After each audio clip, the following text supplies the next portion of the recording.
Nobel শব্দটাই একটা Nobel Nobel ব্যাপার।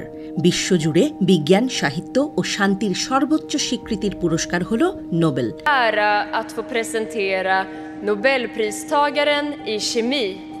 প্রতি বছর এই পুরস্কার ঘোষণার পর আলোচনার কেন্দ্রে থাকে নোবেল বিজয়ীদের জন্মভূমি, সেই সাথে তারা কোন দেশে কাজ করেন তাও থাকে আলোচনায়। তবে এর ভেতরেও চলে হরেক রকম খেলা। নোবেল নোবেল খেলার সেই কিছুটা দেখা যায়, কিছুটা আবার চলে অন্তরালে। একটি দেশ তার নিজস্ব শিক্ষা ব্যবস্থা ও গবেষণার মাধ্যমে কতজন প্রতিভাকে বিশ্বমঞ্চে তুলে আনছে তা যেমন গর্বের বিষয়, তেমনি আরেকটি দেশ কিভাবে বিশ্বের সেরা মেধাবীদের আকর্ষণ করে নিজেদের বৈশ্বিক আধিপত্য ধরে রাখছে তা এক ভিন্ন সাফল্যের গল্প।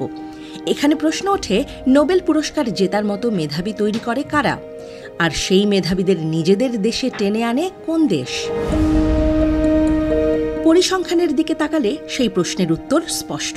নোবেল পুরস্কারের ইতিহাসে যুক্তরাষ্ট্রের আধিপত্য সবচেয়ে বেশি, তবে এই আধিপত্যের মূলে রয়েছে বিশ্বজুড়ে মেধাবী অভিবাসীদের স্রোত। যুক্তরাষ্ট্র নোবেল বিজয়ীদের জন্ম দেয় না, বরং ভিন দেশে জন্ম নেয়া বিজ্ঞানীদের আমদানি করে। একাধিক গবেষণায় দেখা গেছে যুক্তরাষ্ট্রের নোবেল পুরস্কার বিজয়ী বিজ্ঞানীদের একটি বড় অংশ অন্য কোনো দেশে জন্মগ্রহণ করেছেন বা প্রাথমিক শিক্ষা ও গবেষণা শুরু করেছেন। বিশেষত পদার্থবিদ্যা, রসায়ন এবং চিকিৎসা বিজ্ঞানের মতো শাখায় এই প্রবণতা অনেক। ১৯০১ থেকে ২০০০ সালের মধ্যে ৩০০ জনের মতো ব্যক্তি পুরস্কার জেতার সময় হয় মার্কিন নাগরিক ছিলেন অথবা যুক্তরাষ্ট্রে কর্মরত ছিলেন।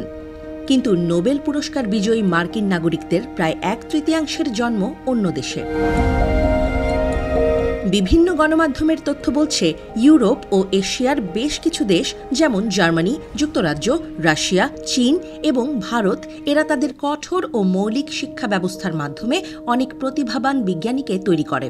কিন্তু উচ্চতর গবেষণা, উন্নত সুযোগ সুবিধা এবং বিপুল অর্থায়নের অভাবে এই প্রতিভারা একসময় যুক্তরাষ্ট্রের মতো দেশে পাড়ি জমান।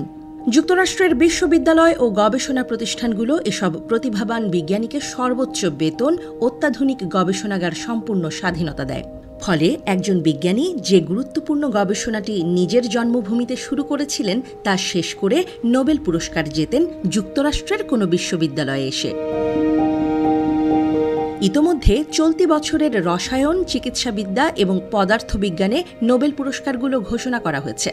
আগামী ডিসেম্বরে স্টকহোমে অনুষ্ঠিতব্য পুরস্কার বিতরণী অনুষ্ঠানে যোগ দেবেন যে ৯ জন গবেষক, তাদের মধ্যে ৬ জনই তাদের যুগান্তকারী আবিষ্কারগুলো করেছেন যুক্তরাষ্ট্রের প্রতিষ্ঠানে। নোবেল পুরস্কারের ক্ষেত্রে যুক্তরাষ্ট্রের আধিপত্যের মূল ভিত্তি হল সুদৃঢ় অভিবাসন নীতি এবং গবেষণায় বিপুল সরকারি বেসরকারি বিনিয়োগ। দ্বিতীয় বিশ্বযুদ্ধের পর থেকে শুরু করে স্নায়ু যুদ্ধের সময়ে ইউরোপের বহু প্রতিভাবান বিজ্ঞানী রাজনৈতিক অস্থিরতা ও অর্থনৈতিক সংকটের কারণে যুক্তরাষ্ট্রে পাড়ি জমান। পরবর্তী সময়ে এশিয়া ও লাতিন আমেরিকার অর্থনৈতিকভাবে পিছিয়ে পড়া দেশগুলো থেকেও যুক্তরাষ্ট্রের মেধাবীদের আগমন অব্যাহত রয়েছে। বিজ্ঞান জগতে চীনের বিশাল কর্মী বাহিনী থাকা সত্ত্বেও তারা মূল ভূখণ্ডে পরিচালিত গবেষণার জন্য মাত্র একটি নোবেল পুরস্কার জিতেছে। বিশ্লেষকদের মতে, নোবেল পুরস্কারের পরিসংখ্যান একটি শক্তিশালী বার্তা দেয় যে শুধু প্রতিভা তৈরি করলেই হবে না, সেই প্রতিভাকে লালন পালন করার জন্য একটি আদর্শ পরিবেশ তৈরি করতে হবে। দেশগুলো যতদিন এটি বুঝতে না পারবে, ততদিন অন্য দেশ থেকে আসা মেধাবীদের মাধ্যমে যুক্তরাষ্ট্র নোবেল পুরস্কার বাগিয়ে নেবে বলেও মনে করছেন বিশ্লেষকরা।